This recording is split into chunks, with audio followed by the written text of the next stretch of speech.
السلام علیکم، میں انجینئر فیصل فراز۔ آج ہم بات کرنے لگے ہیں فلسطین اور اسرائیل کے تنازع کے اوپر۔ اس وقت بہت زیادہ کشیدہ حالات ہیں فلسطین کی غزہ پٹی میں، اور اسرائیل کے اوپر بھی حماس نے حملہ کیا ہوا ہے۔ 7 اکتوبر کو صبح حماس نے اسرائیل کے خلاف ایک آپریشن کا آغاز کیا، جس کو انہوں نے طوفان الاقصیٰ کا نام دیا، جس کے اندر انہوں نے پہلے 20 منٹ کے اندر اسرائیل کے اوپر 5000 راکٹ لانچ کیے، جس کی وجہ سے اسرائیل کا نام نہاد سسٹم بھی کام نہ کر سکا، اور یہ جا کر اسرائیل کے اندر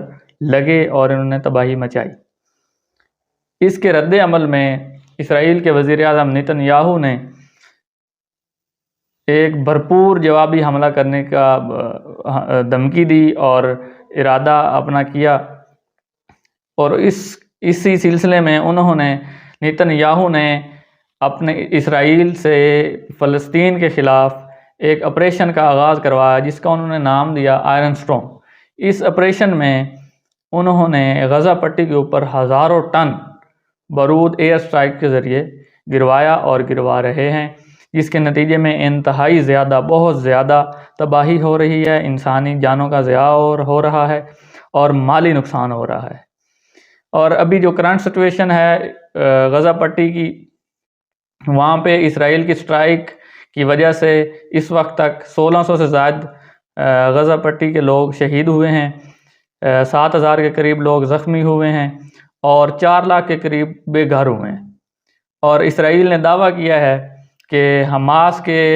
مجاہدین جو اسرائیل کے اندر گھسے تھے اور انہوں نے وہاں پہ جا کر فوجی تنصیبات کو نشانہ بنایا، پولیس کی چوکیوں کو نشانہ بنایا، ان میں سے 1000 مجاہدین کو شہید کرنے کا دعویٰ کیا ہے۔ اور ویسٹ بینک پر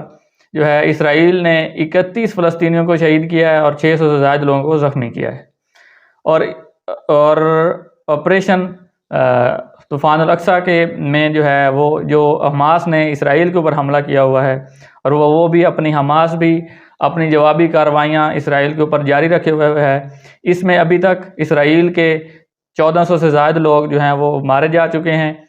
3400 سے زائد لوگ زخمی ہیں، اور 200 سے زائد لوگ حماس نے جنگی قیدی بنائے ہوئے ہیں۔ اور اس وقت انتہائی زیادہ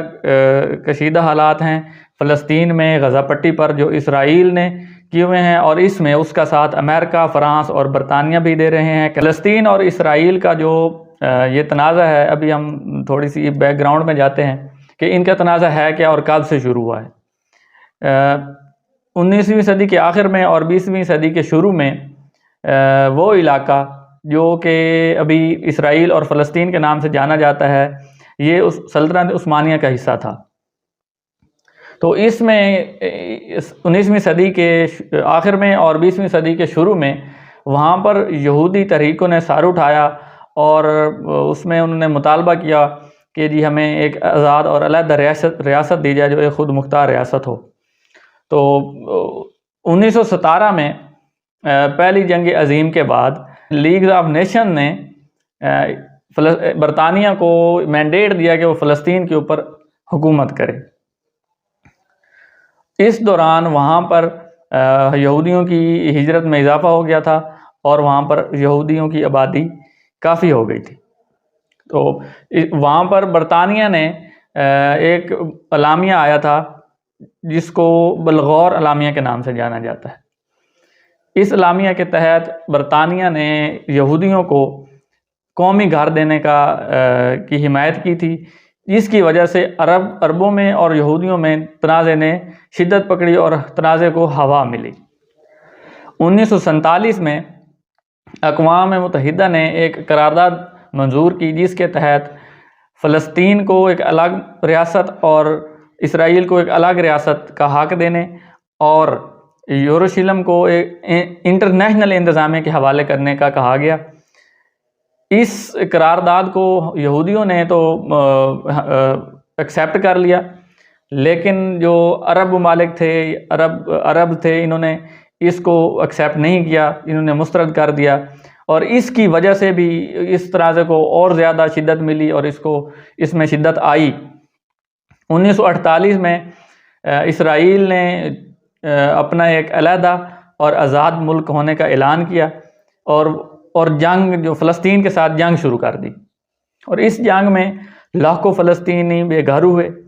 اور ان کو ریفیوجیز کیمپ میں رکھا گیا۔ اس کے علاوہ بھی اسرائیل اور فلسطین کے درمیان کافی جنگیں ہوئیں۔ ان میں 1956 کی سوئس بحران، 1967 میں 6 روزہ جنگ اور 1973 میں یوم کپور کے نام سے ان کی جنگیں ہوئیں۔ 1967 والی 6 روزہ جنگ میں اسرائیل نے مغربی کنارے،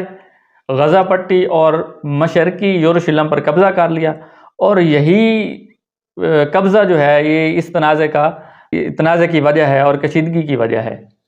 یوم کپور جنگ کے بعد جو کہ 1973 میں ہوئی، اس کے بعد 1990 کی دہائی میں پرامن حل کے لیے کوششیں کی گئیں جو عالمی طاقتوں نے کی۔ ان کوششوں کے سلسلے میں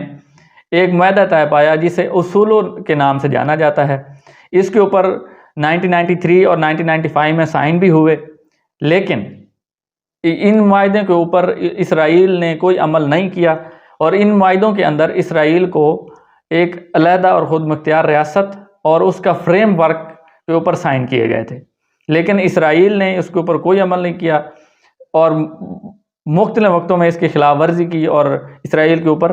حملے کرتا رہا۔ اور اسی سلسلے میں 2008 میں اسرائیل نے فلسطین کے اوپر اچانک غزہ پٹی پر حملہ کر دیا، جس کے نتیجے میں پہلے دن 200 لوگ شہید ہوئے، اور یہ جنگ 22 روز جو ہے جاری رہی، اور جنگ میں 1300 لوگ شہید ہوئے غزہ پٹی کے۔ اس کے بعد 2012 میں اسرائیل نے فلسطین کے اوپر غزہ پٹی پر اسی طرح حملہ کیا، اس کے اندر بھی لوگ مارے گئے، شہید ہوئے۔ 2012 میں اسرائیل نے غزہ پٹی کے اوپر اچانک فضائی حملے کیے، اور یہ حملے اسرائیل کے 8 روز جو ہے وہ جاری رہے۔ اس کے اندر لگ بھگ 140 بندے شہید ہوئے غزہ پٹی کے لوگ۔ اسی طرح 2018 میں بھی اسرائیل نے اچانک غزہ پٹی کے اوپر حملہ کیا، اس کے اندر 190 لوگ شہید کیے انہوں نے، اور 2021 میں بھی اسی طرح اسرائیل نے غزہ پٹی کے اوپر حملہ کیا، جس میں 200 سے زائد لوگ شہید ہوئے۔ اسرائیل نے اسی تسلسل کو جاری رکھتے ہوئے اس وقت بھی غزہ پٹی کے نہتے لوگوں کے اوپر ایئر سٹرائک کے ذریعے ہزاروں ٹن بارود برسایا ہے، جس کے نتیجے میں بہت زیادہ مالی نقصان، جانی نقصان ہو رہا ہے۔ اور لمحہ فکریہ یہ ہے کہ نام نہاد سپر پاور بھی اس وقت اسرائیل کا ساتھ دے رہا ہے، اور امریکہ نے اس وقت ایک بحری بیڑا پہنچا دیا گیا ہے امریکہ کا اسرائیل کے پاس، اور دوسرا پیچھے سے بھیجا جا رہا ہے، جس کا اعلان کر دیا گیا ہے، تاکہ جائیں اور غزہ پٹی میں جا کے بارود برسائیں اور نہتے لوگوں کو ماریں۔ اور اس میں فرانس، برطانیہ، کینیڈا جیسے ملکوں نے بھی اسرائیل کی حمایت کی ہے۔ اسرائیل اور فلسطین کے تنازع کے اوپر میں ایک تفصیلی سیریز بنا رہا ہوں، اور بہت جلد یہ میرے یوٹیوب چینل کے اوپر اپلوڈ کر دی جائے گی، تو آپ میرے چینل کو سبسکرائب کر لیں اور بیل آئیکن کو دبا لیں